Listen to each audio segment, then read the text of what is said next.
Chapter 4. The Patterns.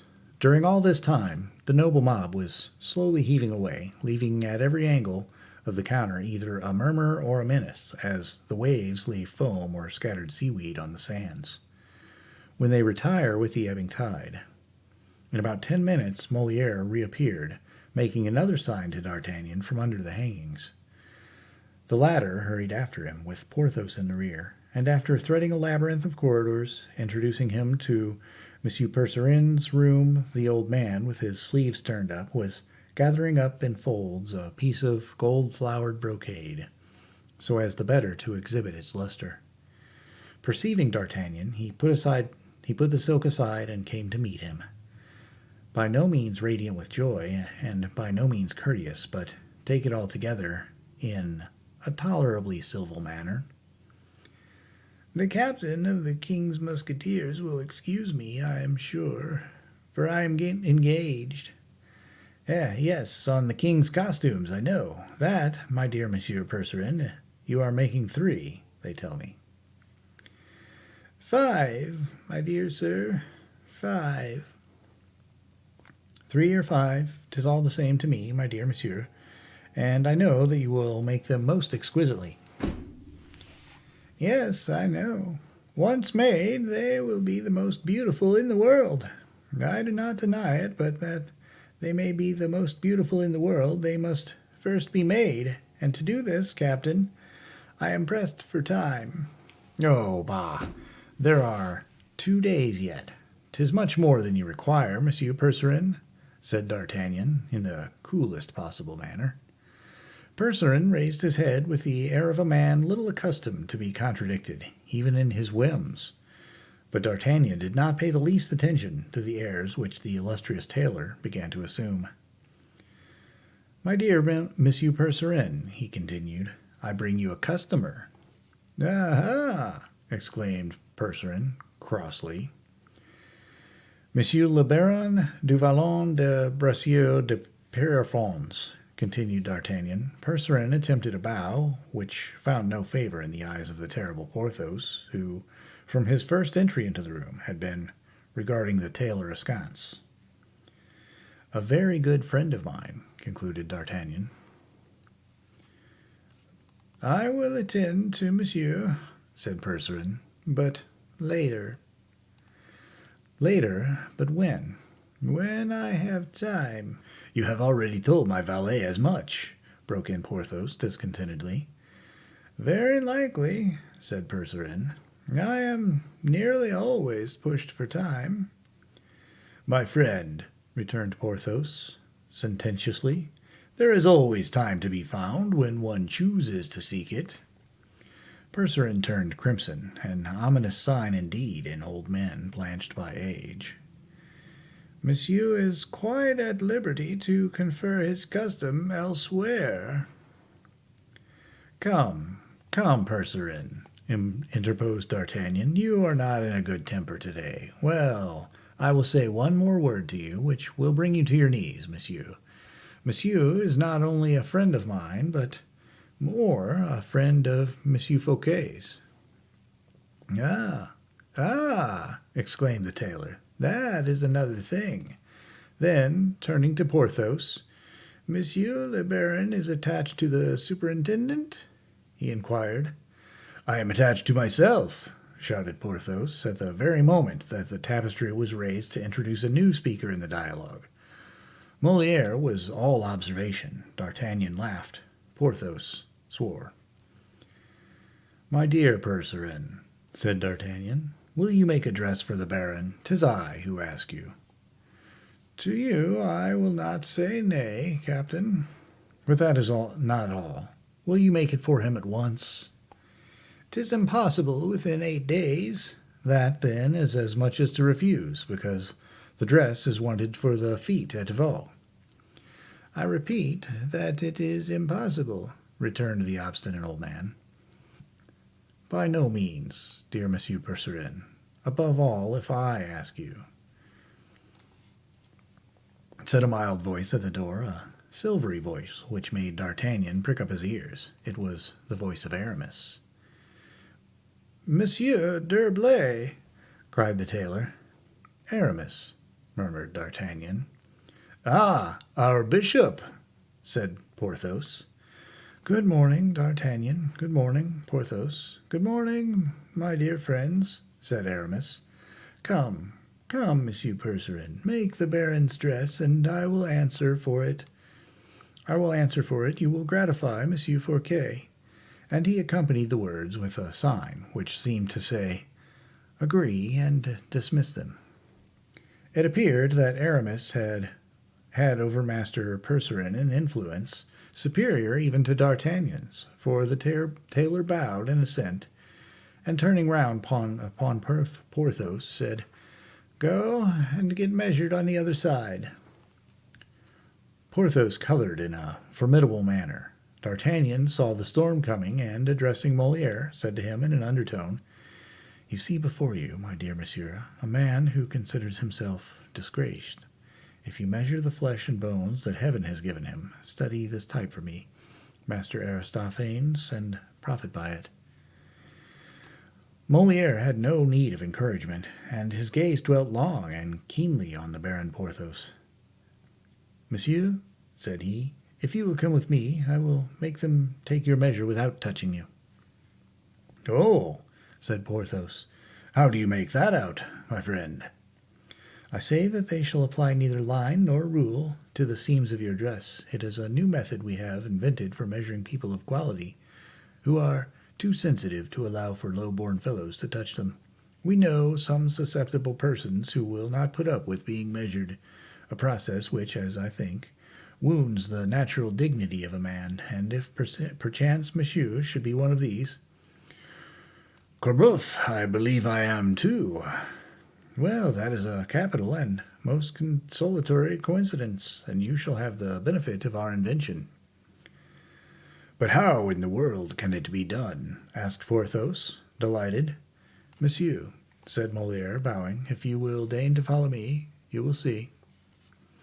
Aramis observed this scene with all his eyes. Perhaps he fancied from D'Artagnan's liveliness that he would leave with Porthos, so as not to lose the conclusion of a scene well begun. But, clear-sighted as he was, Aramis deceived himself. Porthos and Molière left together. D'Artagnan remained with Percerin. Why? From curiosity, doubtless, probably, to enjoy a little longer the society of his good friend Aramis. As Molière and Porthos disappeared, D'Artagnan drew near the Bishop of Vannes, a proceeding which appeared particularly to disconcert him. A dress for you too, also, is it not, my friend? Aramis smiled. No, said he. Will you go to Vannes, however?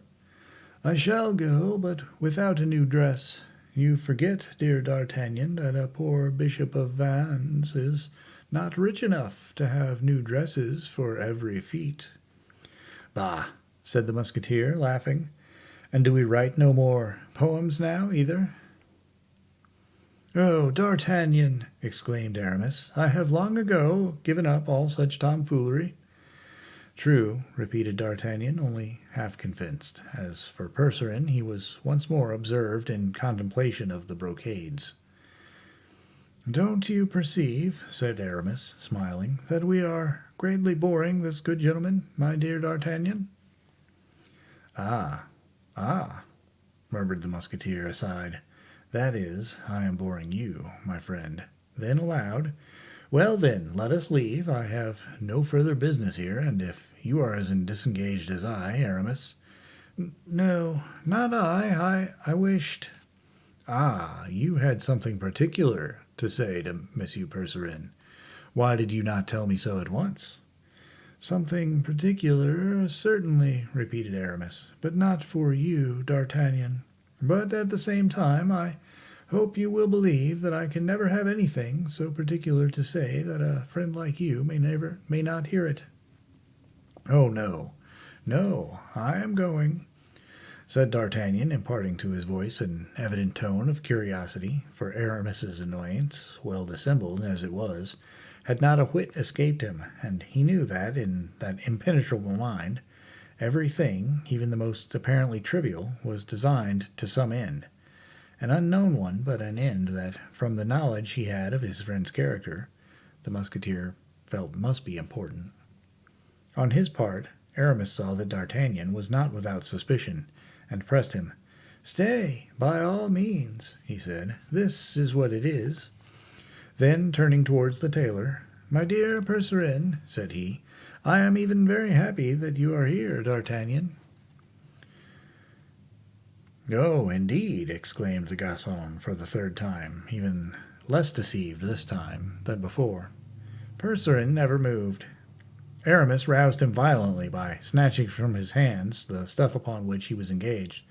"My dear Percerin," said he, "I have near hand Monsieur Lebrun, one of Monsieur Fouquet's painters." "Ah, very good," thought D'Artagnan, "but why Lebrun?" Aramis looked at D'Artagnan, who seemed to be occupied with an engraving of Mark Antony.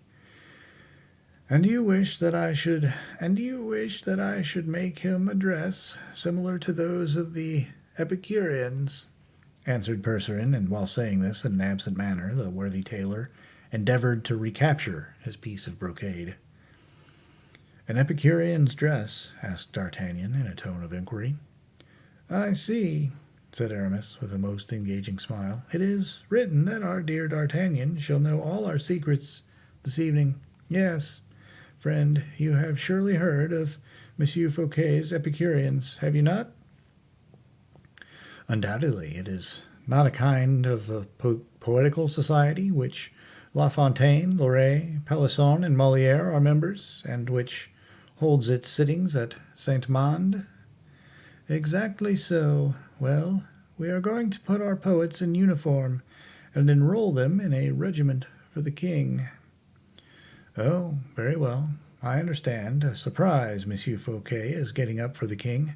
Be at ease, if that is the secret, Monsieur Lebrun. I will not mention it." "Always agreeable, my friend. No, Monsieur Lebrun has nothing to do with this part of it. The secret which concerns him is far more important than the other." "Then if it is so important as all that, I prefer not to know it," said D'Artagnan, making a show of departure.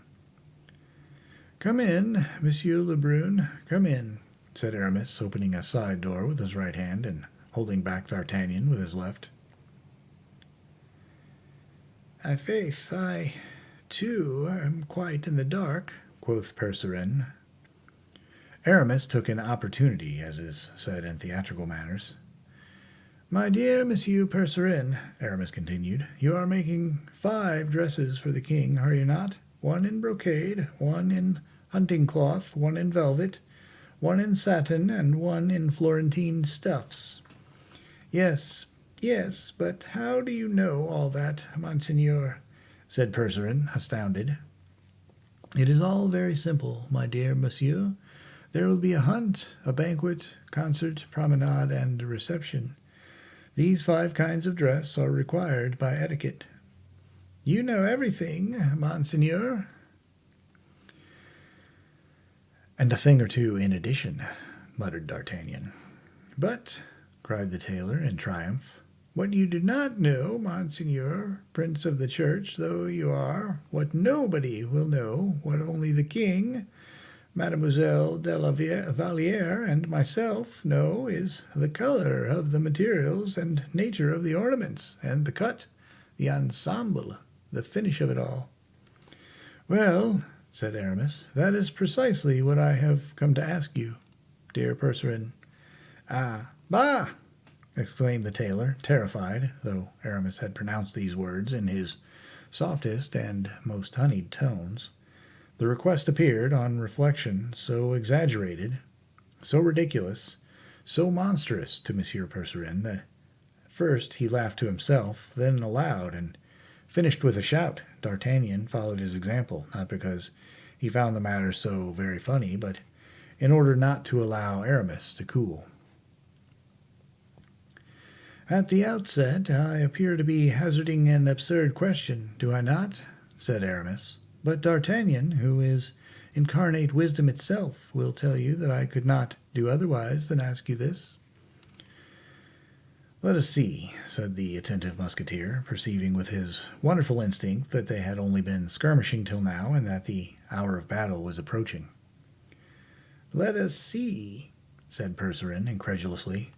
Why now, continued Aramis, does Monsieur Fouquet give the king a fete? Is it not to please him?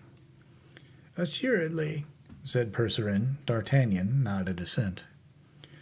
By delicate attentions, by some happy device, by a succession of surprises, like that of which we were talking, the enrollment of our Epicureans. Admirable. Well, then, this is the surprise we intend. Monsieur Lebrun here is a man who draws most excellently. Yes, said Percerin. I've seen his pictures and observed that his dresses were highly elaborated. That is why I at once agreed to make him a costume, whether to agree with those of the Epicureans or an original one. My dear monsieur, we accept your offer and shall presently avail ourselves of it. But just now, Monsieur Lebrun is not in want of the dresses you will make for himself, but those you are making for the king. Percerin made a bound backwards, which D'Artagnan, calmest and most appreciative of men, did not consider overdone. So many strange and startling aspects wore the proposal which Aramis had just hazarded. The king's dresses? Give the king's dresses to any mortal whatever? Oh, for once, monseigneur, your grace is mad, cried the poor tailor in extremity. Help me now, D'Artagnan, said Aramis, more and more calm and smiling. Help me now to persuade monsieur, for you understand, do you not? Nay, not exactly, I declare. What, you do not understand that Monsieur Fouquet wishes to afford the king the surprise of finding his portrait on his arrival at Vaux, and that the portrait, which be a striking resemblance, ought to be dressed exactly as the king will be on the day it is shown? Oh, yes, said the musketeer, nearly convinced, so plausible was this reasoning. Yes, my dear Aramis, you are right. It is a happy idea. I'll wager it is one of your own, Aramis. Well, I don't know, replied the bishop, either mine or Monsieur Fouquet's.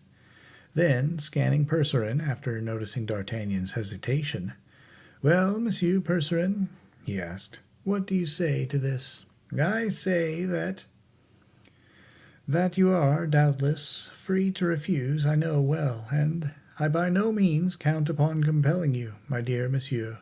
I will say more, I even understand all the delicacy you feel in taking up with Monsieur Fouquet's idea. You dread appearing to flatter the king. A noble spirit, Monsieur Percerin, a noble spirit. The tailor stammered. It would, indeed, be a very pretty compliment to pay the young prince. But as the superintendent told me, if Percerin refuse, tell him that it will not at all lower him in my opinion, and I shall always esteem him. Only, repeated Percerin, rather troubled. Only, continued Aramis, I shall be compelled to say to the king, you understand, my dear Monsieur Percerin, that these are Monsieur Fouquet's words. I shall be constrained to say to the king, Sire, I had intended to present your majesty with your portrait, but owing to a feeling of delicacy, the slightly exaggerated, perhaps, although creditable, Monsieur Percerin opposed the project. Opposed? Cried the tailor, terrified at the responsibility which would weigh upon him. I to oppose the desire, the will of Monsieur Fouquet when he is seeking to please the king? Oh, what a hateful word you have uttered, monseigneur. Oppose? Oh, 'tis not I who said it. Heaven have mercy on me.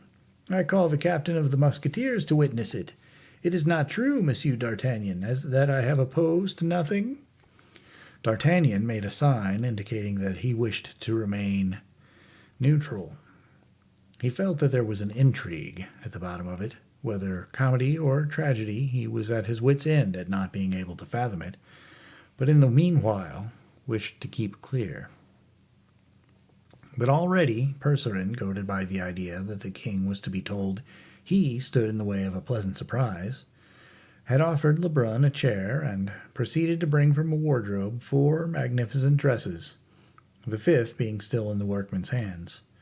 And these masterpieces he successively fitted upon 4 lay figures which, imported into France in the time of Concini, had been given to Percerin II by Marshal d'Honneur, after the discomfiture of the Italian tailors, ruined in their competition. The painters set to work to draw and then to paint the dresses, but Aramis, who was closely watching all of the phases of this toil, suddenly stopped him. "I think you have not got it quite right, my dear Lebrun," he said. "Your colors will deceive you, and on canvas we shall lack that exact resemblance which is absolutely requisite. Time is necessary for attentively observing the finer shades." "Quite true," said Percerin, "but time is wanting, and on that head you will agree with me, monsieur. I can do nothing." "Then the affair will fail," said Aramis quietly, "and that because of a want of precision in the colors."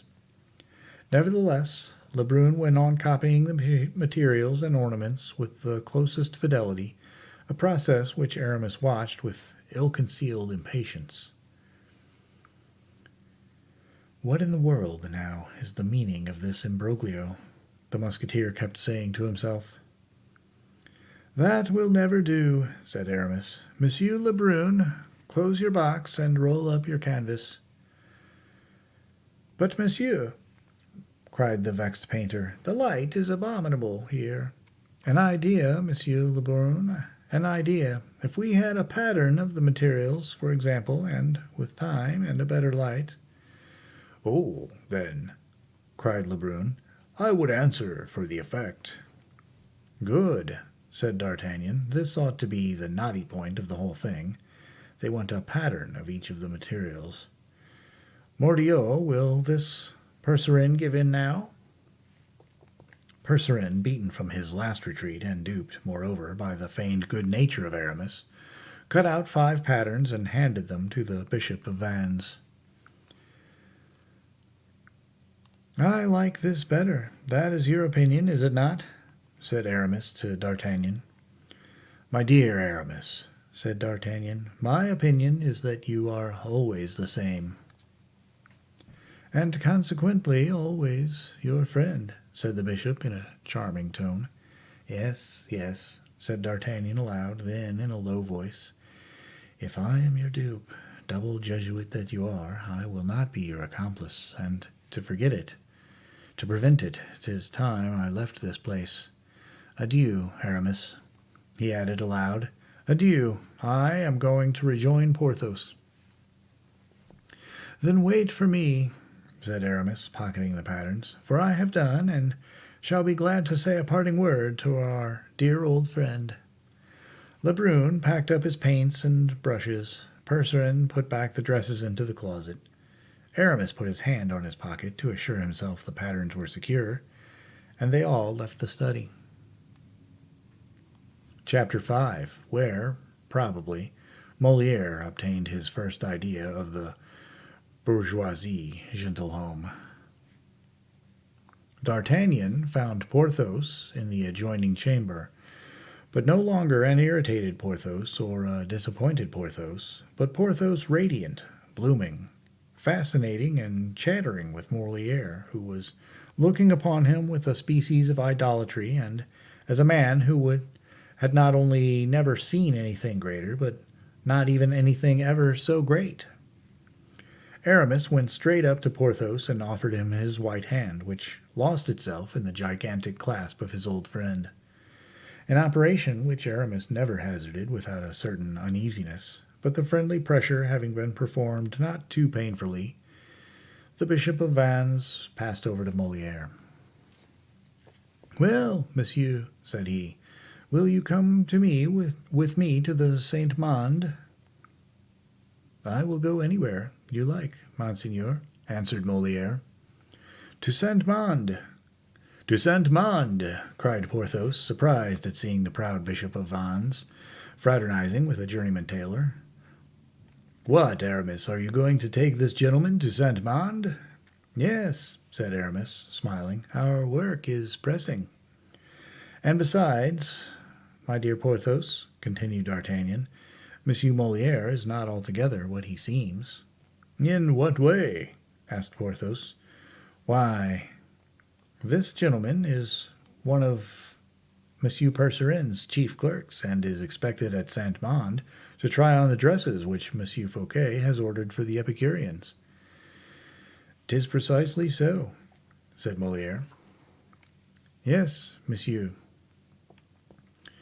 Come then, my dear Monsieur Molière," said Aramis. "That is, if you have done with Monsieur du Vallon." "We have finished," replied Porthos. "And you are satisfied?" asked D'Artagnan. "Completely so," replied Porthos. Molière took his leave of Porthos with much ceremony, and grasped the hand which the captain of the Musketeers furtively offered him. "Pray, monsieur," concluded Porthos mincingly, "above all, be exact."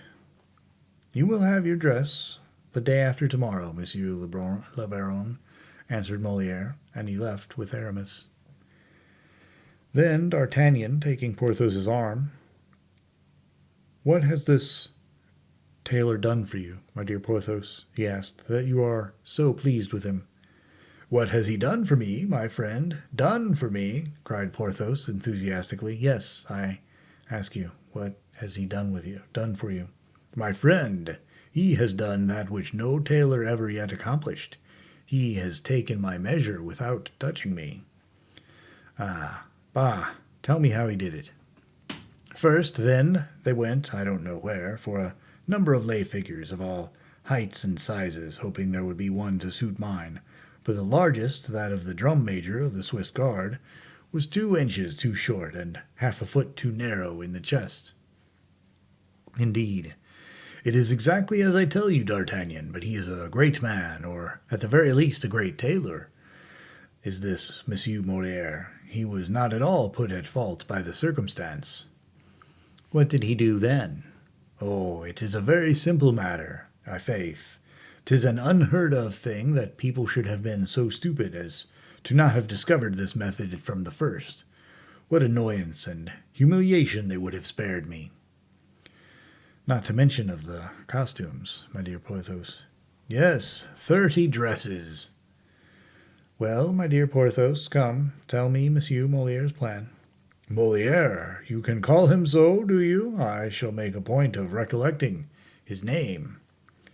"Yes, or Poquelin, if you prefer that." "No, I like Molière best. When I wish to recollect his name, I shall think of Volière, an aviary, and as I have one at Pierrefonds." "Capital," returned D'Artagnan. "And Monsieur Molière's plan?" "'Tis this. Instead of pulling me to pieces, as all these rascals do, of making me bend my back and double my joints, all of them low and dishonorable practices." D'Artagnan made a sign of approbation with his head. "Monsieur," he said to me, continued Porthos, "a gentleman ought to measure himself. Do me the pleasure to draw near this glass," and I drew near the glass. I must own I did not exactly understand what this good Monsieur Volière wanted with me. Molière. Ah, yes, Molière, Molière. And as for the fear of being measured still possessed me, "Take care," I said to him, "what you are going to do with me. I am very ticklish, I warn you." But he, with his soft voice, for he is a courteous fellow, we must admit, my friend, he, with his soft voice, "Monsieur," said he, "that your dress may fit you well, it must be made according to your figure. Your figure is exactly reflected in this mirror. We shall take the measure of this reflection." "In fact," said D'Artagnan, "you saw yourself in the glass, but where did they find one in which you could see your whole figure?" "My good friend, it is the very glass in which the king is used to look to see himself." "Yes, but the king is a foot and a half shorter than you are." "Ah, well, I know not how that may be. It is no doubt a cunning way of flattering the king, but the looking-glass was too large for me 'Tis true that its height was made up of 3 Venetian plates of glass, placed one above another, and its breadth of 3 similar parallelograms in juxtaposition. Oh, Porthos, what excellent words you have command of! Where in the world did you acquire such a voluminous vocabulary? At Belle Isle, Aramis, and I had to use such words in our strategic studies and castramentative experiments. D'Artagnan recoiled, as though the sesquipedalian syllables had knocked the breath out of his body. Ah, very good. Let us return to the looking-glass, my friend. Then this good Monsieur Molière. Yes, Molière, you are right. You will see now, my dear friend, that I shall recollect his name quite well. This excellent Monsieur Molière set to work tracing out lines on the mirror with a piece of Spanish chalk, following in all the make of my arms and my shoulders, all the while expounding this maximum, which I thought admirable. It is advisable that a dress should not incommode its wearer. In reality, said D'Artagnan, that is an excellent maxim, which is unfortunately seldom carried out in practice. That is why I found it all the more astonishing when he expatiated upon it. Ah, he expatiated. Parbleu! Let me hear this theory. Seeing that, he continued, one may, in awkward circumstances, or in a troublesome position, have one's doublet on one's shoulder, and not desire to take one's doublet off. True, said D'Artagnan. And so, continued Monsieur Molière, yes, and so, went on Monsieur Molière, you want to draw your sword, monsieur, and you have your doublet on your back. What do? I take it off, I answered. Well, no, he replied. How no? I say that the dress should be so well made that it will in no way encumber you, even in drawing your sword. Aha! Throw yourself on guard, pursued he. I did it with such wondrous firmness that 2 panes of glass burst out of the window. "'Tis nothing, said he. Keep your position. I raised my left arm in the air, the forearm gracefully bent, the ruffle drooping, and my wrist curved, while my right arm, half extended, securely covered my wrist with the elbow, and my breast with the wrist. Yes, said D'Artagnan, 'tis the true guard, the academic guard. You have said the very word, my friend. In the meanwhile, Molière. Hold! I should certainly, after all, prefer to call him, what did you say his other name was? Poquelin. I prefer to call him Poquelin. And how will you remember this name better than the other? You understand he calls himself Poquelin, does he not? Yes. If I were to call to mind Madame Coquenard? Good. And change cock into pock, nard into lin, instead of Coquenard, I shall have Poquelin. 'Tis wonderful, cried D'Artagnan, astounded. Go on, my friend, I am listening to you with admiration. This Coquelin sketched my arm on the glass. I beg your pardon, Poquelin? What did I say, then? You said Coquelin. Ah, true, this Poquelin then sketched my arm on the glass, but he took his time over it. He kept looking at me a good deal. The fact is that I must have been looking particularly handsome. Does it weary you? He asked. A little, I replied, bending a little in my hands, but I could hold out for an hour or so longer. No, I will not allow it. The willing fellows will make it a duty to support your arms, as of old men supported those of the prophet. Very good, I answered. That will not be humiliating to you? My friend, said I, there is, I think, a great difference between being supported and being measured. The distinction is full of the soundest sense, interrupted D'Artagnan. Then, continued Porthos, he made a sign. 2 lads approached. One supported my left arm, while the other, with infinite address, supported my right. Another, my man, cried he. A third approached. Support monsieur by the waist, said he. The garçon complied. So that you were at rest? Asked D'Artagnan. Perfectly, and Poquenard drew me on the glass. Poquelin, my friend. Poquelin, you are right. Stay, decidedly, I prefer calling him Voliere. Yes, and then it was over, wasn't it? During that time, Voliere drew me as I appeared in the mirror. 'Twas delicate in him.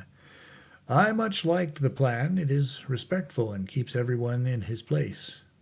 And there it ended, without a soul having touched me, my friend, except the 3 garçons who supported you. Doubtless, but I have, I think, already explained to you the difference there is between supporting and measuring. 'Tis true, answered D'Artagnan, who said afterwards to himself, "I'faith, I greatly deceive myself, for I have been the means of a good windfall to that rascal Moliere, and we shall assuredly see the scene hit off to the life in some comedy or other." Porthos smiled. "What are you laughing at?" asked D'Artagnan. "Must I confess? Well, I was laughing over my good fortune." "Oh, that is true. I don't know a happier man than you. But what is this last piece of luck that has befallen you?" "Well, my dear fellow, congratulate me." "I desire nothing better." "It seems that I am the first who has had his measure taken in that manner." "Are you so sure of it?" "Nearly so. Certain signs of intelligence which passed between Voliere and the other garçons showed me the fact." "Well, my friend, that does not surprise me from Moliere," said D'Artagnan. "Voliere, my friend." "Oh, no, no, indeed. I am very willing to leave you to go on saying Voliere, but as for me, I shall continue to say Moliere. Well, this is, I was saying, does not surprise me, coming from Moliere, who is a very ingenious fellow and inspired you with his grand idea. It will be of great use to him some by and by, I am sure." "Won't it be of use to him indeed? I believe you it will, and that in the highest degree. For you see, my friend Moliere is of all known tailors the man who best clothes our barons, comtes, and marquises according to their measure." On this observation, neither the application nor depth of which we shall discuss, D'Artagnan and Porthos quitted Monsieur de Percerin's house and rejoined their carriages, wherein we will leave them in order to look after Moliere and Aramis at Saint-Mande. Chapter 6. The Beehive, the Bees, and the Honey. The Bishop of Vannes, much annoyed at having met D'Artagnan at Monsieur Percerin's, returned to Saint-Mande in no very good humor. Moliere, on the other hand, quite delighted at having made such a capital rough sketch, and at knowing where to find his original again, whenever he should desire to convert his sketch into a picture, Moliere arrived in the merriest of moods. All the first story of the left wing was occupied by the most celebrated Epicureans in Paris, and those on the freest footing in the house, every one in his compartment, like the bees in their cells, employed in producing the honey intended for that royal cake, which Monsieur Fouquet proposed to offer His Majesty Louis XIV during the fête at Vaux. Pelisson, his head leaning on his hand, was engaged in drawing out the plan of the prologue to the Facot, a comedy in 3 acts, which was to be put on the stage by Poquelin del Molière, as D'Artagnan called him, or Coquelin de Volière, as Porthos styled him. Loret, with all the charming innocence of a gazetteer, the gazetteers of all ages have always been so artless, Loret was composing an account of the feats at Vaux before those feats had taken place. La Fontaine sauntered about from one to the other, a periaptic, absent-minded, boring, unbearable dreamer who kept buzzing and humming at everybody's elbow 1,000 poetic abstractions. He so often disturbed Pelisson that the latter, raising his head, crossly said, "At least, La Fontaine, supply me with a rhyme, since you have run of the gardens at Parnassus." "What rhyme do you want?" asked the fabler, as Madame de Sévigné used to call him. "I want a rhyme to Lumière." "Ornière," answered La Fontaine. Ah, but, my good friend, one cannot talk of wheel ruts when celebrating the delights of Vaux, said Loret. Besides, it doesn't rhyme, answered Pelisson. What, doesn't rhyme? Cried La Fontaine in surprise. Yes, you have an abominable habit, my friend, a habit which will ever prevent you becoming a poet of the first order. You rhyme in a slovenly manner. Oh, you think so, do you, Pelisson? Yes, I do. Remember that a rhyme is never good so long as one can find a better. Then I will never write anything again save in prose, said La Fontaine, who had taken up Pelisson's reproach in earnest. Ah, I often suspected I was nothing but a rascally poet. Yes, 'tis the very truth. Do not say so. Your remark is too sweeping, and there is much that is good in your fables. And to begin, continued La Fontaine, following up his idea, I will go and burn 100 verses I have just made. Where are your verses? In my head. Well, if they are in your head, you cannot burn them. True, said La Fontaine, but if I do not burn them, well, what will happen if you do not burn them? They will remain in my mind, and I shall never forget them. The deuce, cried Loret, what a dangerous thing! One would go mad with it. The deuce, repeated La Fontaine. What can I do? I have discovered the way, said Molière, who had just entered at this point of the conversation. What way? Write them first and burn them afterwards. How simple! Well, I should never have discovered that. What a mind that devil of a Molière has, said La Fontaine. Then, striking his forehead, Oh, wilt thou ever be aught but an ass, Jean La Fontaine, he added. What are you saying there, my friend? Broke in Molière, approaching the poet, whose aside he had heard. I say I shall never be aught but an ass, answered La Fontaine with a heavy sigh and swimming eyes. Yes, my friend, he added with increasing grief, it seems that I rhyme in a slovenly manner. Oh, 'tis wrong to say so. Nay, I am a poor creature. Who said so? Parbleu, it was Pelisson. Did you not, Pelisson? Pelisson, again absorbed in his work, took good care not to answer. But if Pelisson said you were so, cried Molière, Pelisson has seriously offended you. Do you think so? I advise you, as you are a gentleman, not to leave an insult like that unpunished. What? Exclaimed La Fontaine. Did you ever fight? Only once, with a lieutenant in the light horse. What wrong had he done you? It seems he ran away with my wife. Ah, said Molière, becoming slightly pale, but as at La Fontaine's declaration the others had turned round, Molière kept upon his lips the rallying smile which had so nearly died away, and continued to make La Fontaine speak. And what was the result of the duel?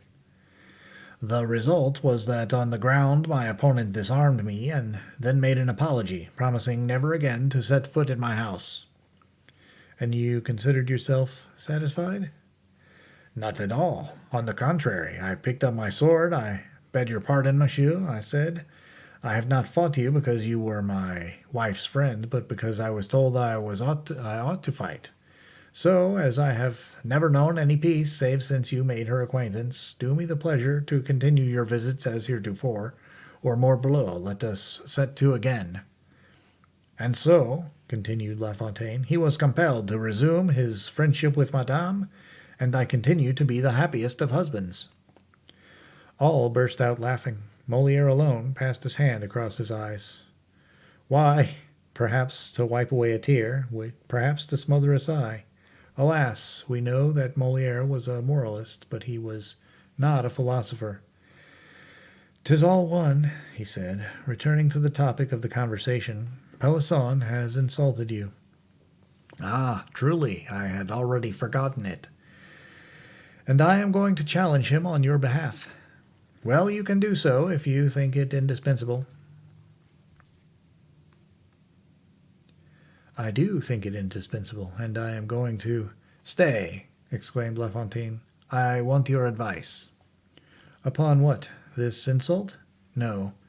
Tell me really, no matter whether Lumiere does not rhyme with orniere. I should make them rhyme. Ah, I knew you would, and I have made 100,000 such rhymes in my time.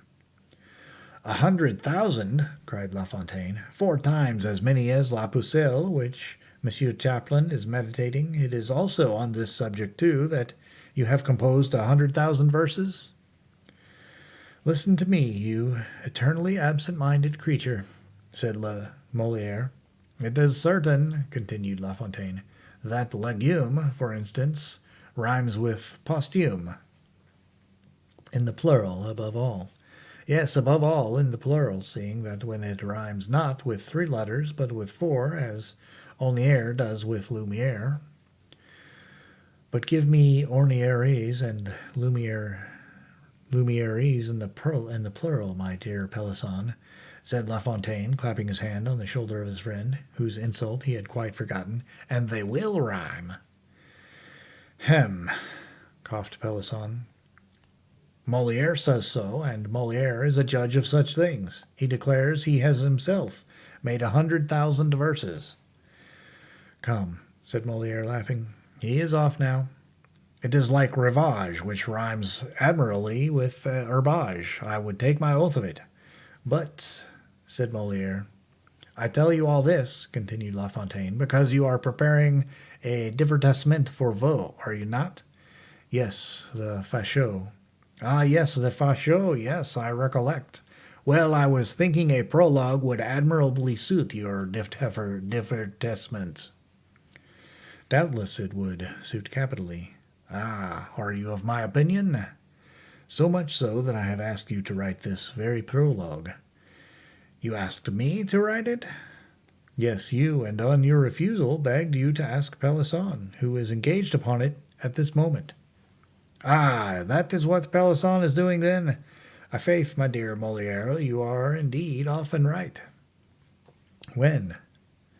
When you call me absent-minded, it is a monstrous defect. I will cure myself of it and do your prologue for you.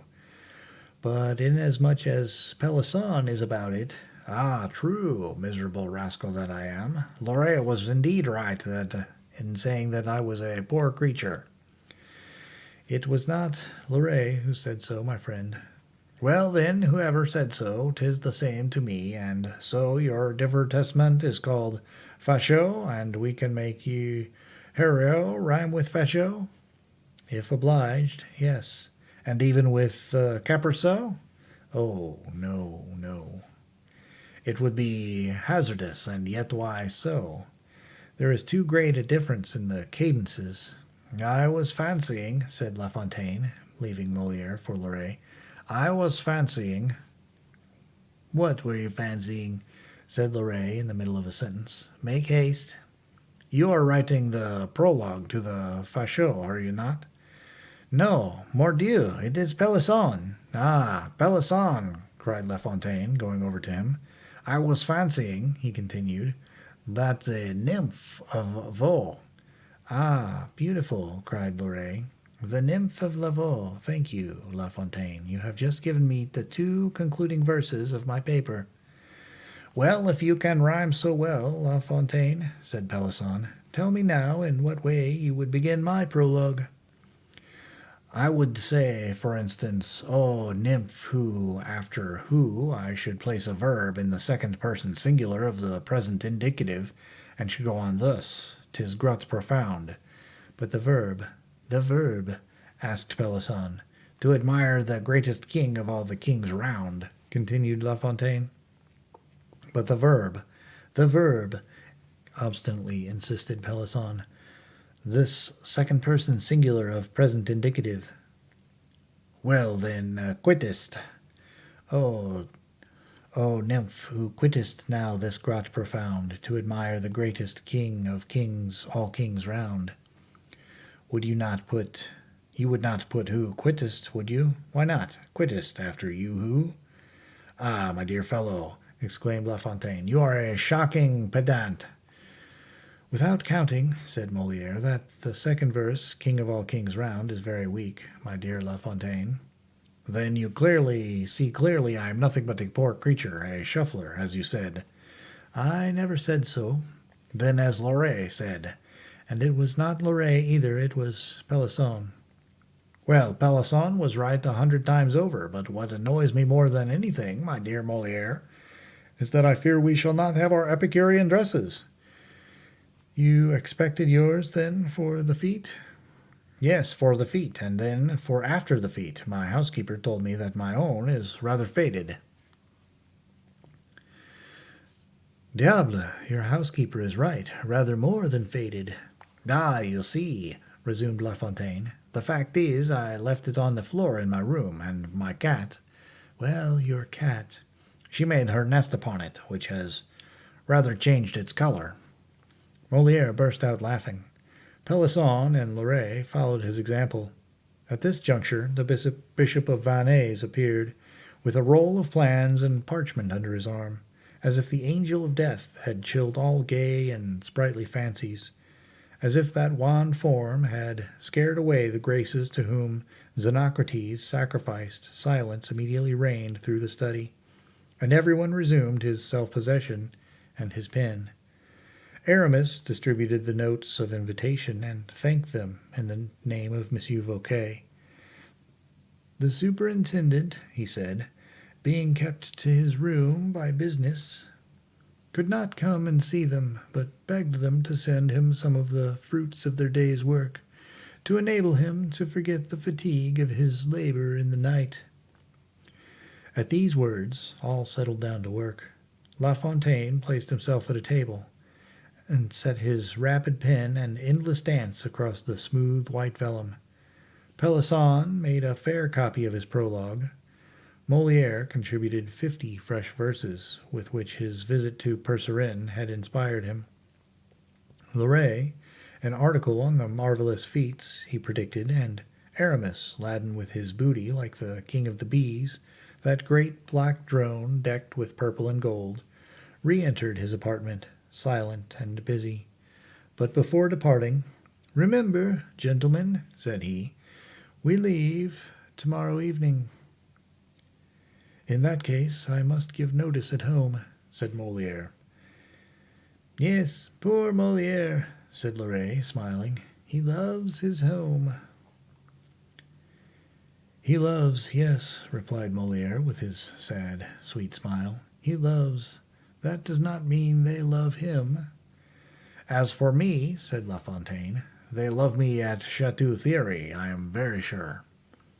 Aramis had re-entered after a brief disappearance. "Will anyone go with me?" he asked. "I am going by Paris. After having passed a quarter of an hour with Monsieur Fouquet, I offer my carriage." "Good," said Molière. "I accept it. I am in a hurry." "I shall dine here," said Loret. "Monsieur de Gourville has promised me some crawfish." "He has promised me some whitings. Find a rhyme for that, La Fontaine." Aramis went out, laughing as only he could laugh, and Molière followed him. They were at the bottom of the stairs when La Fontaine opened the door and shouted, "He has promised us some whitings in return for these our writings." The shouts of laughter reached the ears of Fouquet at the moment Aramis opened the door of the study. As to Molière, he had undertaken to order the horses, while Aramis went to exchange a parting word with the superintendent. "Oh, how they are laughing! Oh, how they are laughing there!" said Fouquet, with a sigh.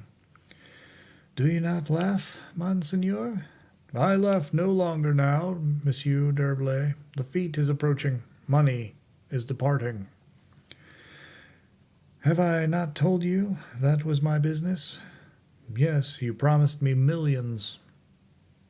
"You shall have them the day after the king's entrée into Vaux." Fouquet looked closely at Aramis and passed the back of his icy hand across his moistened brow. Aramis perceived that the superintendent either doubted him or felt he was powerless to obtain the money. How could Fouquet suppose that a poor bishop, ex-abbé, ex-musketeer, could find any. Why doubt me? Said Aramis. Fouquet smiled and shook his head. Man of little faith, said the bishop. My dear Monsieur Herblay, answered the Fouquet, if I fall, yes, if you fall, I shall, at least, fall from such a height that I shall shatter myself in falling. Then, giving himself a shake, as though to escape from himself, whence came you, said he, my friend?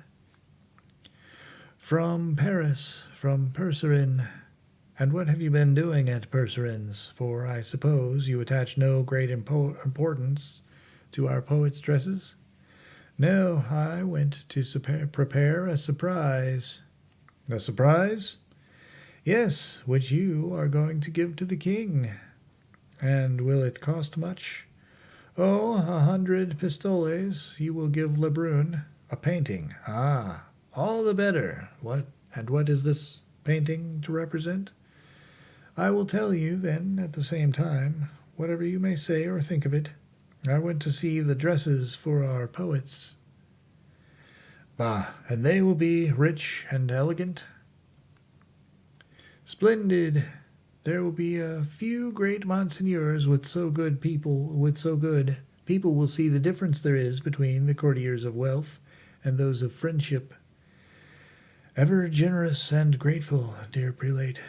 In your school. Fouquet grasped his hand. And where are you going?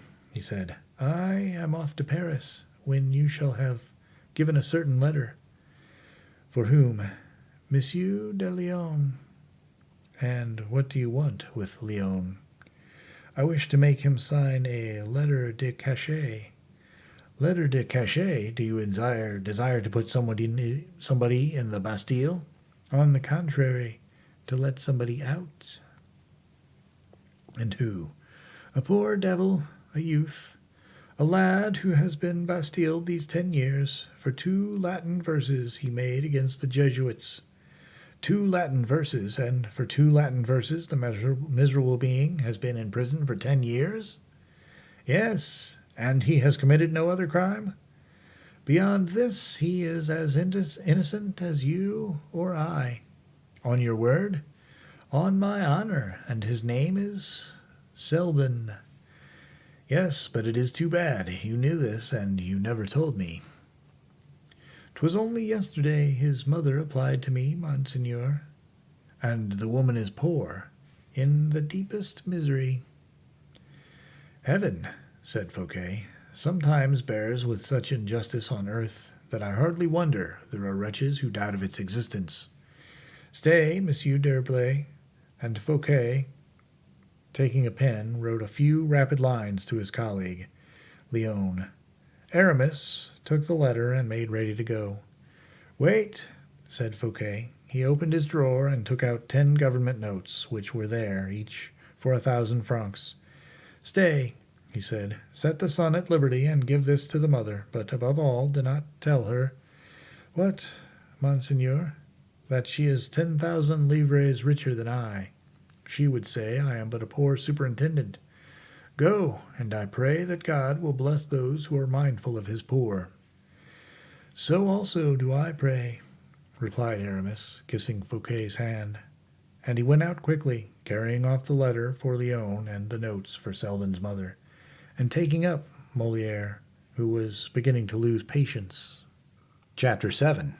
Another supper at the Bastille. 7 o'clock sounded from the great clock of the Bastille, that famous clock which, like all the accessories of the state prison, the very use of which is a torture, recalled to the prisoners' minds the destination of every hour of their punishment. The timepiece of the Bastille, adorned with figures, like most of the clocks of the period, represented St. Peter in bonds. It was the supper hour of the unfortunate captives. The doors, grating on their enormous hinges, opened for the passage of the baskets and trays of provisions, the abundance and the delicacy of which, as Monsieur de Baisemeaux has himself taught us, was regulated by the condition and life of the prisoner. We understand on this head the theories of Monsieur de Baisemeaux, sovereign dispenser of gastronomic delicacies, head cook of the royal fortress, whose trays, full laden, were ascending the steep staircases, carrying some consolation to the prisoners in the shape of honestly filled bottles of good vintages. This same hour was that of Monsieur le Gouverneur's supper also, and he had a guest today, and with a spit turned more heavily than usual. Roast partridges, flanked with quails, and flanking a larded leveret, boiled fowls, hams, fried and sprinkled with white wine, cardons of goipuzka, and labisque escarvases. These, together with soups and hors d'oeuvres, constituted the governor's bill of fare. Baisemeaux, seated at the table, was rubbing his hands and looking at the Bishop of Vannes, who, booted like a cavalier, dressed in grey and sword at side, kept talking of his hunger and testifying the liveliest impatience. Monsieur de Baisemeaux de Montelzun was not accustomed to the unbending movements of his greatness of my Lord Vannes, and this evening Aramis, becoming sprightly, volunteered confidence on confidence. The prelate had again a little touch of the musketeer about him. The bishop just trenched on the borders only of license in this style of conversation. As for Monsieur de Baisemeaux, with the facility of vulgar people, he gave himself up entirely upon this point of his guest's freedom. "Monsieur," said he, "for indeed tonight I dare not call you Monseigneur." "By no means," said Aramis. "Call me Monsieur. I am booted." "Do you know, Monsieur, of whom you remind me this evening?" "No, faith," said Aramis, taking up his glass. "But I hope I remind you of a capital guest." "You remind me of two, Monsieur. Francois, shut the window. The wind may annoy his greatness."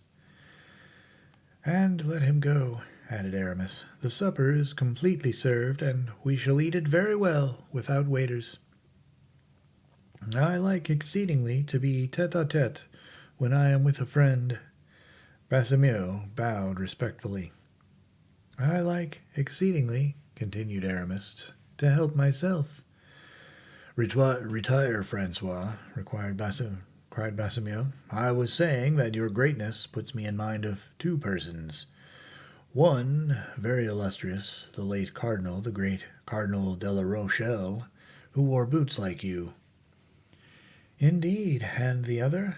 "The other was a certain musketeer, very handsome, very brave, very adventurous, very fortunate, who, from being abbé, turned musketeer, and from musketeer turned abbé."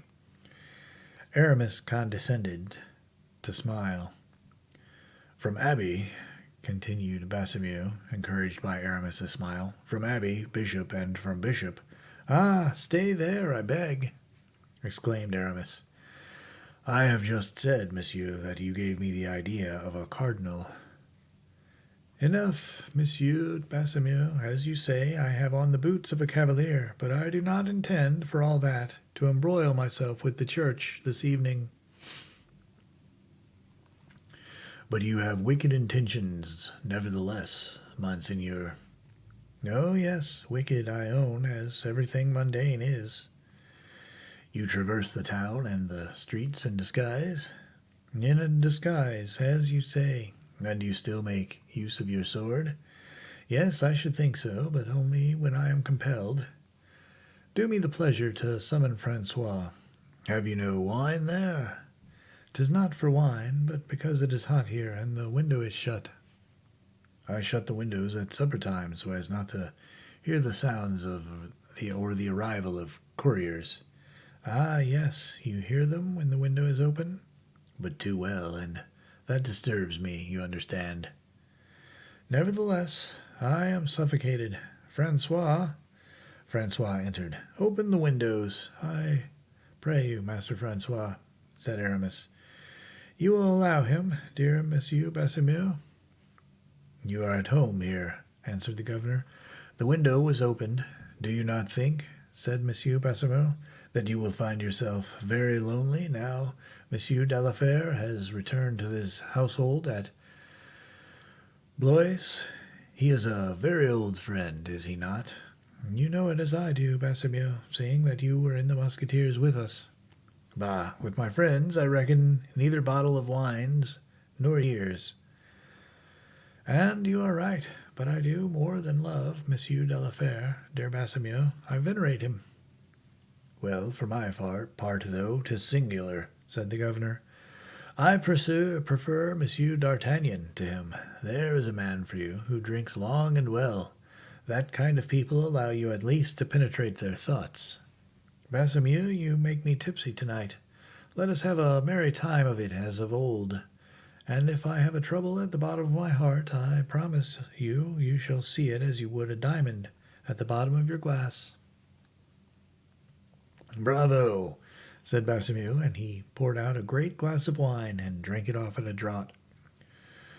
Trembling with joy at the idea of being, by hook or by crook, in the secret of some high archiepiscopal misdemeanor. While he was drinking, he did not see with what attention Aramis was noting the sounds in the great court. A courier came in about 8 o'clock as Francois brought in the 5th bottle, and although the courier made a great noise, Basimio heard nothing. "The devil take him," said Aramis. "What? Who?" asked Basimio. "I hope 'tis neither the wine you drank nor he who is the cause of your drinking it." "No, 'tis a horse, who is making noise enough in the court for a whole squadron." "Pooh! Some courier or other," replied the governor, redoubling his attention to the passing bottle. "Yes, and may the devil take him, and so quickly that we shall never hear him speak more. Hurrah! Hurrah!" "You forget me, Basimio. My glass is empty," said Aramis, lifting up his dazzling Venetian goblet. "Upon my honor, you delight me. Francois, wine!" Francois entered. "Wine, fellow, and better." "Yes, monsieur, yes, but a courier has just arrived." "Let him go to the devil, I say." "Yes, monsieur, but—" "Let him leave his news at the office. We will see it tomorrow. Tomorrow there will be time, tomorrow. There will be daylight," said Basimio, chanting the words. "Ah, monsieur," grumbled the soldier Francois, in spite of himself. "Monsieur." "Take care," said Aramis. "Take care." "Of what, Monsieur d'Herblay?" said Basimio, half intoxicated. "The letter which the courier brings to the governor of a fortress is sometimes in order." "Nearly always." "Do not orders issue from the ministers?" "Yes, undoubtedly, but—" "And to what do these ministers do but countersign the signature of the king?" "Perhaps you are right. Nevertheless, 'tis very tiresome when you are sitting before a good table, tete-a-tete with a friend. Ah, I beg your pardon, monsieur. I forgot it is I who engage you at supper, and that I speak to a future cardinal." "Let us pass over that, dear Basimio, and return to our soldier, to Francois." "Well, and what has Francois done?" "He has demurred." "He was wrong, then?" "However, he has demurred, you see. 'Tis because there is something extraordinary in this matter. It is very possible that it was not Francois who was wrong in demurring, but you, who are in the wrong in not listening to him." "Wrong? I to be wrong before Francois? That seems rather hard." "Pardon me, merely an irregularity. But I thought it my duty to make an observation which I deem important." "Oh, perhaps you are right," stammered Basimio. "The king's order is sacred, but as to orders that arrive when one is at supper, I repeat that the devil—" "If you had said as much to the great cardinal, ahem, my dear Basimio, and if his order had any importance—" "I do it that I may not disturb a bishop. Mordieu, am I not then excusable?" "Do not forget, Basimio, that I have worn the soldier's coat, and I am accustomed to obedience everywhere." "You wish, then—" "I wish that you would do your duty, my friend, yes, at least before this soldier."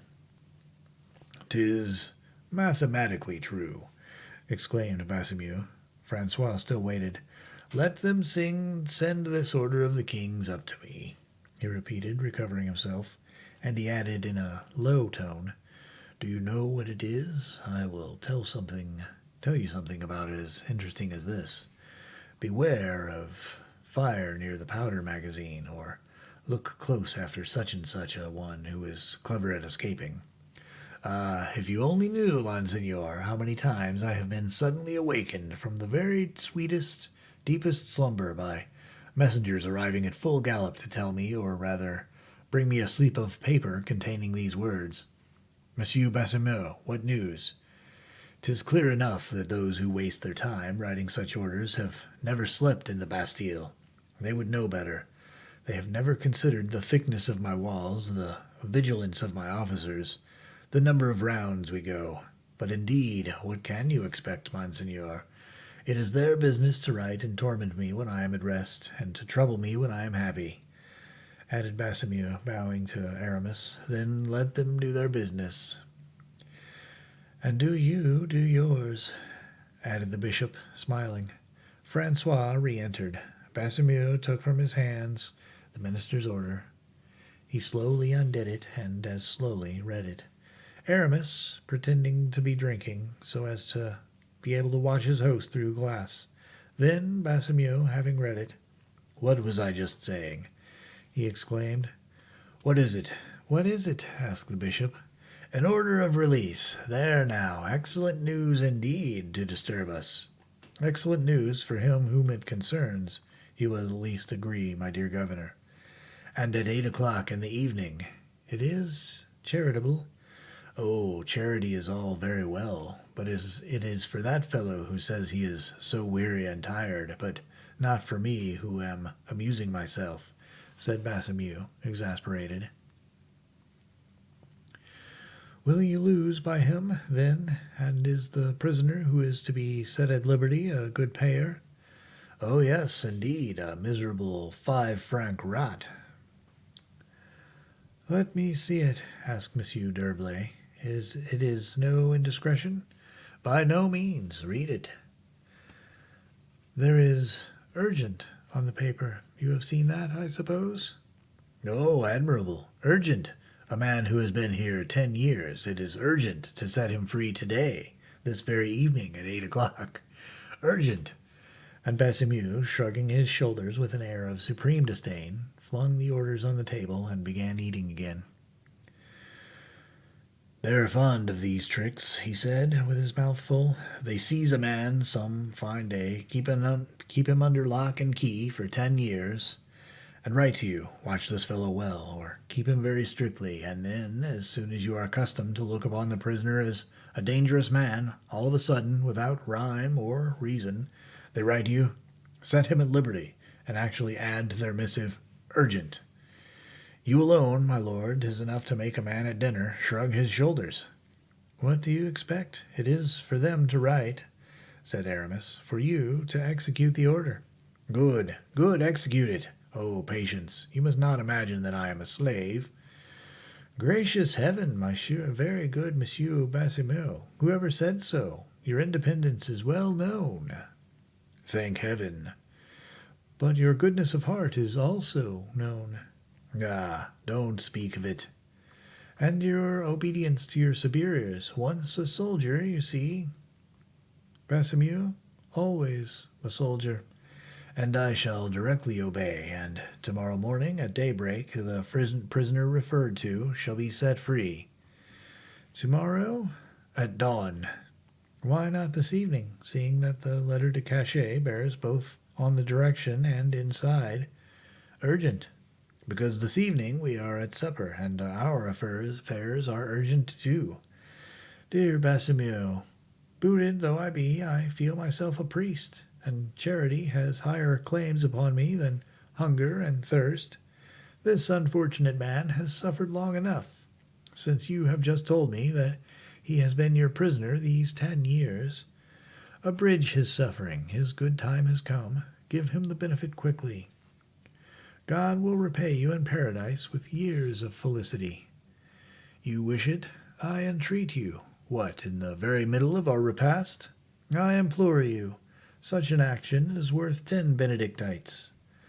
It shall be as your desire, only our supper will get cold. Oh, never heed that." Bassemio leaned back to ring for Francois, and by a very natural motion turned round towards the door. The order had remained on the table. Aramis seized the opportunity, when Bassemio was not looking to change the paper for another, folded in the same manner, which he drew swiftly from his pocket. "Francois," said the governor, "let the major come up here with the turnkeys of the Bertaudiere." Francois bowed and quitted the room, leaving the two companions alone. Chapter 8. The General of the Order. There was now a brief silence, during which Aramis never removed his eyes from Bassemio for a moment. The latter seemed only half decided to disturb himself thus in the middle of supper, and it was clear he was trying to invent some pretext, whether good or bad, for delay, and at any rate till after dessert. And it appeared also that he had hit upon an excuse at last. But it is impossible," he cried. "How impossible?" said Aramis. "Give me a glimpse of this impossibility." "'Tis impossible to set a prisoner at liberty at such an hour. Where can he go to, a man so unacquainted with Paris?" "He will find a place wherever he can." "You see, now one might as well set a blind man free." "I have a carriage, and will take him wherever he wishes." "You have an answer for everything. Francois, tell Monsieur le Major to go and open the cell of M. Selden, number 3, Bertaudiere." "Selden!" exclaimed Aramis, very naturally. "You said Selden, I think." "I said Selden, of course. 'Tis the name of the man they set free." "Oh, you mean to say Marchiali," said Aramis. "Marchiali? Oh, yes, indeed. No, Selden." "I think you are making mistake, Monsieur Bassemio." "I have read the order." "And I also." "And I saw Selden in letters as large as that." And Bassemio held up his finger. And I read Marchiali in characters as large as this," said Aramis also, holding up 2 fingers. "To the proof, let us throw a light on the matter," said Bassemio, confident he was right. "There is the paper, you have only to read it." "I read Marchiali," returned Aramis, spreading out the paper. "Look." Bassemio looked, and his arms dropped suddenly. Yes, he said, quite overwhelmed. "Yes, Marchiali. 'Tis plainly written, Marchiali. Quite true." "Ah!" "How? The man of whom we have talked so much. The man whom they are every day telling me to take such care of." "There is Marchiali," repeated the inflexible Aramis. "I must own it, Monseigneur, but I understand nothing about it." "You believe your eyes, at any rate." "To tell me very plainly, there is Marchiali." "And in a good handwriting, too." "'Tis a wonder. I still see this order and the name of Selden, an Irishman. I see it. I even recollect that under this name there was a blot of ink." "No, there is no ink. There is no blot." "Oh, but there was, though. I know it, because I rubbed my finger, this very one, in the powder that was over the blot." "In a word, be it how it may, Monsieur Bassemio," said Aramis, "and whatever you may have seen, the order is signed to release Marchiali, blot or no blot." "The order is signed to release Marchiali," replied Bassemio, mechanically endeavoring to regain his courage. "And you are going to release this prisoner if your heart dictates you to deliver Selden also. I declare to you I will not oppose it, the least in the world." Aramis accompanied this remark with a smile, the irony of which effectually dispelled Bassemio's confusion of mind and restored his courage. "Monseigneur," he said, "this Marchiali is the very same prisoner whom the other day a priest confessor of our order came to visit in so imperious and so secret a manner." "I don't know that, monsieur," replied the bishop. "'Tis no such long time ago, dear Monsieur Herblay." "It is true, but with us, monsieur, it is good of the man of today should no longer know what the man of yesterday did. In any case, said Basimiu, the visit of the Jesuit confessor must have given happiness to this man. Aramis made no reply, but recommenced eating and drinking. As for Basimiu, no longer touching anything that was on the table, he again took up the order and examined it every way. This investigation, under ordinary circumstances, would have made the ears of the impatient Aramis burn with anger, but the Bishop of Vannes did not become incensed for so little, above all when he had murmured to himself that to do so was dangerous. "Are you going to release Marchiali?" he said. "What mellow, fragrant, and delicious sherry is this, my dear governor?" "Monseigneur," replied Basimiu, "I shall release the prisoner Marchiali when I have summoned the courier who brought the order, and above all when, by interrogating him, I have satisfied myself." "The order is sealed, and the courier is ignorant of the contents. What do you want to satisfy yourself about?" "Be it so, Monseigneur. I shall send to the ministry, and Monsieur de Leon will either confirm or withdraw the order." "What is the good of all that?" asked Aramis, coldly. "What good?" "Yes, what is your object, I ask?" "The object of never deceiving oneself, Monseigneur, nor being wanting in the respect which a subaltern owes to his superior officers, nor infringing the duties of a service one has accepted of one's own free will." "Very good. You have just spoken so eloquently that I cannot but admire you. It is true that a subaltern owes respect to his superiors. He is guilty when he deceives himself, and he should be punished if he infringed either the duties or laws of his office." Basimiu looked at the bishop with astonishment. "It follows," pursued Aramis, "that you are going to ask advice to put your conscience at ease in the matter?" "Yes, Monseigneur." "And if a senior officer gives you orders, you will obey?" "Never doubt it, Monseigneur." "You know the king's signature well, Monsieur de Basimiu?" "Yes, Monseigneur." "Is it not on this order of release?"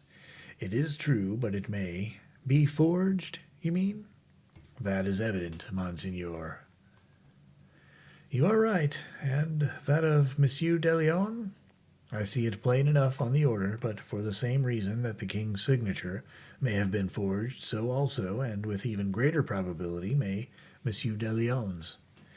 "Your logic has the stride of a giant, Monsieur de Basimiu," said Aramis, "and your reasoning is irresistible. But on what special grounds do you base your idea that these signatures are false?" "On this, the absence of countersignatures. Nothing checks His Majesty's signature, and Monsieur de Leon is not there to tell me he has signed." "Well, Monsieur de Basimiu," said Aramis, bending an eagle glance on the governor, "I adopt so frankly your doubts and your mode of clearing them up that I will take a pen if you will give me one." Basimiu gave him a pen. "And a sheet of white paper?" Basimiu handed him some paper. "Now I, here present, incontestably, I am going to write an order to which I am certain you will give credence, incredulous as you are." Basimiu turned pale at this icy assurance of manner. It seemed to him that the voice of the bishops, but just now so playful and gay, had become funereal and sad, and that the wax lights changed into the tapers of a mortuary chapel, the very glasses of wine into chalices of blood. Aramis took a pen and wrote. Basimiu, in terror, read over his shoulder. "AMDG," wrote the bishop, and he drew a cross under these 4 letters, which signify ad majorem Dei gloriam, to the greater glory of God. And thus he continued, "It is our pleasure that the order brought to Monsieur de Basimiu de Montelzun, governor for the king of the castle of the Bastille, be held by him good and effectual, and be immediately carried into operation. Signed, D'Herblay, General of the Order, by the grace of God." Bassemeux was so profoundly astonished that his features remained contracted, his lips parted, and his eyes fixed. He did not move an inch, nor articulate a sound. Nothing could be heard in that large chamber but the wing whisper of a little moth, which was fluttering to its death about the candles. Aramis, without even deigning to look at the man whom he had reduced to so miserable a condition, drew from his pocket a small case of black wax. He sealed the letter and stamped it with a seal suspended at his breast, beneath his doublet, and when the operation was concluded, presented, still in silence, the missive to Monsieur de Bassemeux. The latter, whose hands trembled in a manner to excite pity, turned a dull and meaningless gaze upon the letter. A last gleam of feeling played over his features, and he fell, as if thunderstruck, on a chair. "Come, come," said Aramis, after a long silence, during which the governor of the Bastille had slowly recovered his senses. "Do not lead me to believe, dear Bassemeux, that the presence of the general of the order is as terrible as his, and that men die merely from having seen him. Take courage, rouse yourself, give me your hand, obey." Bassemeux, reassured if not satisfied, obeyed, kissed Aramis's hand, and rose. "Immediately?" he murmured. "Oh, there is no pressing haste, my host. Take your place again, and do the honors over this beautiful dessert." "Monseigneur, I shall never recover such a shock as this. I, who have laughed, who have jested with you, I, who have dared to treat you on a footing of equality." "Say nothing about it, old comrade," replied the bishop, who perceived how strained the cord was, and how dangerous it would have been to break it. "Say nothing about it. Let us each live in our own way. To you, my protection and my friendship. To me, your obedience. Having exactly fulfilled these two requirements, let us live happily." Bassemeux reflected. He perceived, at a glance, the consequence of this withdrawal of a prisoner by means of a forged order, and, putting in the scale the guarantee offered him by the official order of the general, did not consider it of any value. Aramis divined this. "My dear Bassemeux," said he, "you are a simpleton. Lose this habit of reflection when I give myself the trouble to think for you." And at another gesture he made, Bassemeux bowed again. "How shall I set about it?" he said. "What is the process for releasing a prisoner?" "I have the regulations." "Well, then, follow the regulations, my friend." "I go with my major to the prisoner's room, and conduct him if he is a personage of importance."